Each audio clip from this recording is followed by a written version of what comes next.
Bismillahirrahmanirrahim. Assalamu alaikum dear students. आज जो असांजो lecture आहे बाबा जनरल साइंस क्लास 7 जो चैप्टर नंबर 1 जो टॉपिक आहे ह्यूमन ऑर्गन सिस्टम्स।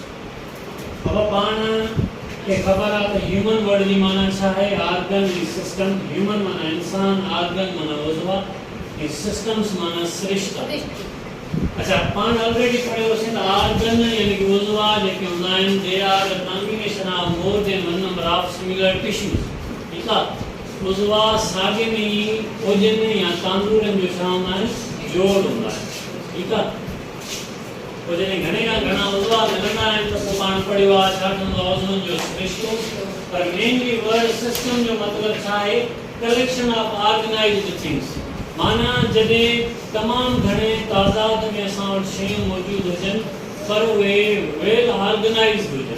ठीक आहे, उनखे चयो वेंदो आहे सिस्टम। तो ऑर्गन सिस्टम में छा हूंदो आहे घणे खां घणा उज़वा हूंदा आहिनि ऐं उहे मिली करे वेल ऑर्गेनाइज्ड हिकिड़ो सिस्टम ठाहींदा आहिनि जंहिंमें पाण सपोज पढ़ूं था ह्यूमन ऑर्गन सिस्टम में ह्यूमन डाइजेस्टिव सिस्टम जेके पाण सिंधी में चवंदासीं इंसानी हाज़मे वारो या अमल। ठीक आहे बाबा, हाणे इनखे पढ़ण खां अॻु में पहिरियों असांखे ख़बर हुजे त डाइजेशन छा आहे बाबा।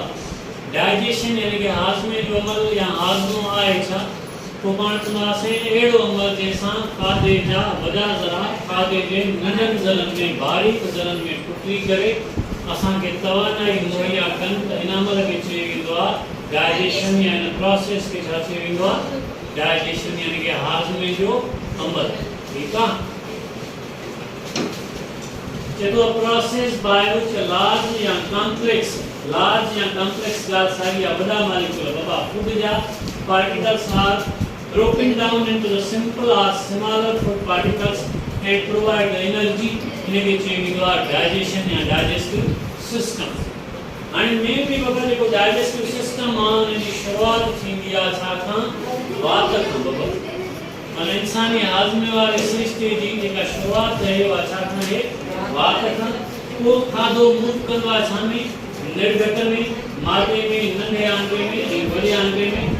वो मादे वटां उन में चेहरे ऐं लबलबे जूं जेके सीक्रेशन्स आहिनि उहे हेठि थी वियूं जेके पाण अची हली करे पढ़ंदा। अच्छा अॼु स्टार्ट कयूं था पाण माउथ के बाबा ह्यूमन डाइजेस्टिव ऑर्गन्स में पहिरियों जेको आहे उहो छा आहे माउथ।